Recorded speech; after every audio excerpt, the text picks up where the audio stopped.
The sub-issue of comfort as it relates to a glove is the challenge that ambidextrous gloves really come in 5 sizes.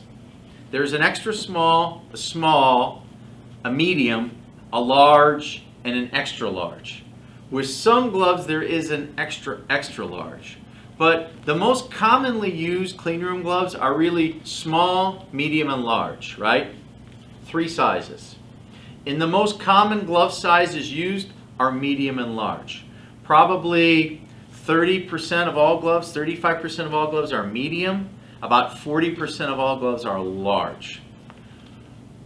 In my experience, it's because most people tend to like a bigger glove versus a tighter glove. But the challenge with that is we take a potential of 6 sizes, right? Extra small, small, medium, large, extra large, 2 extra large.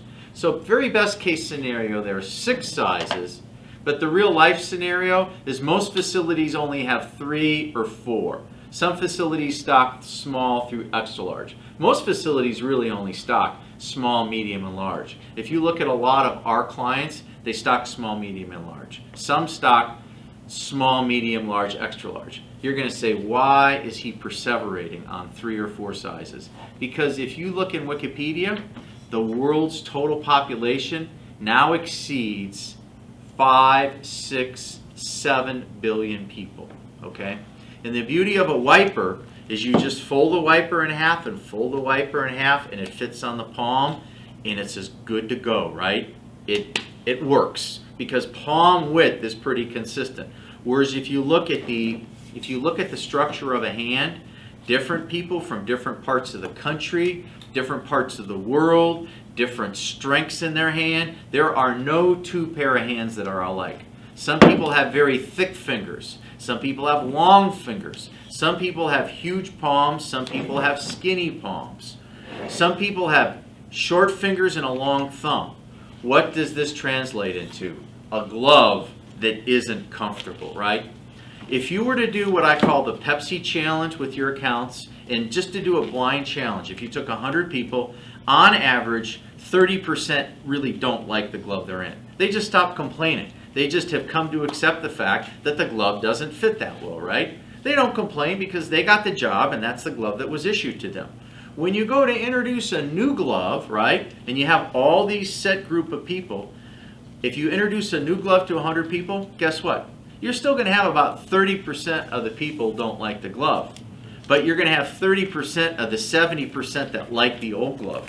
And if you take 30% of 70, you get about 20% of the people, right, that used to like the glove, and they're the majority. And so you've got 20% of the majority that says, hey, what are you doing? You put me in a clean room. You don't let me wear makeup. I can't smoke. I've got to stay in there a whole shift.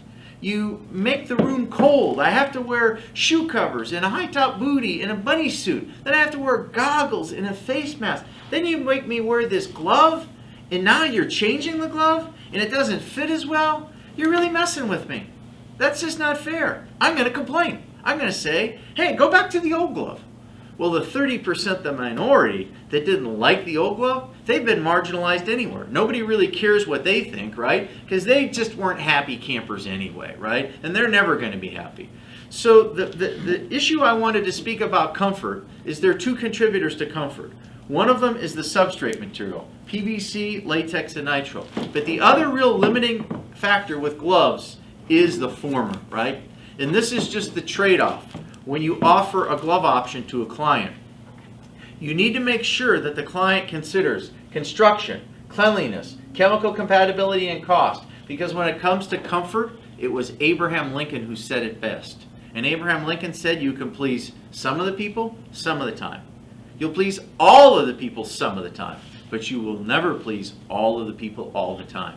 And because we have 7 billion unique sets of hands, and arguably 4 formers, on a very good day 6 formers, you're going to get 25 to 30% of the people that wear the glove, it just doesn't fit them that well.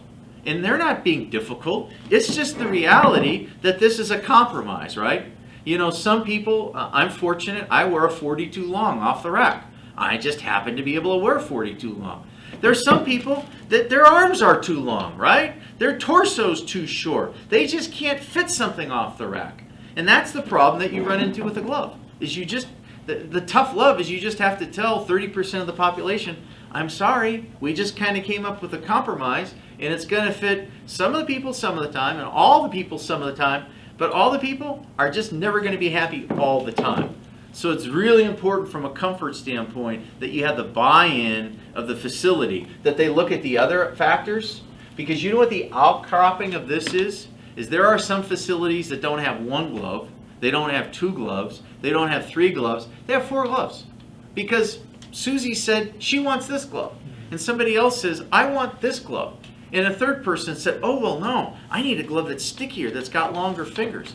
The challenge with that is you don't have uniformity, you don't have any control. What happens if you have a problem from a cleanliness standpoint? You don't know which glove contributed to the cleanliness standpoint. Thank you.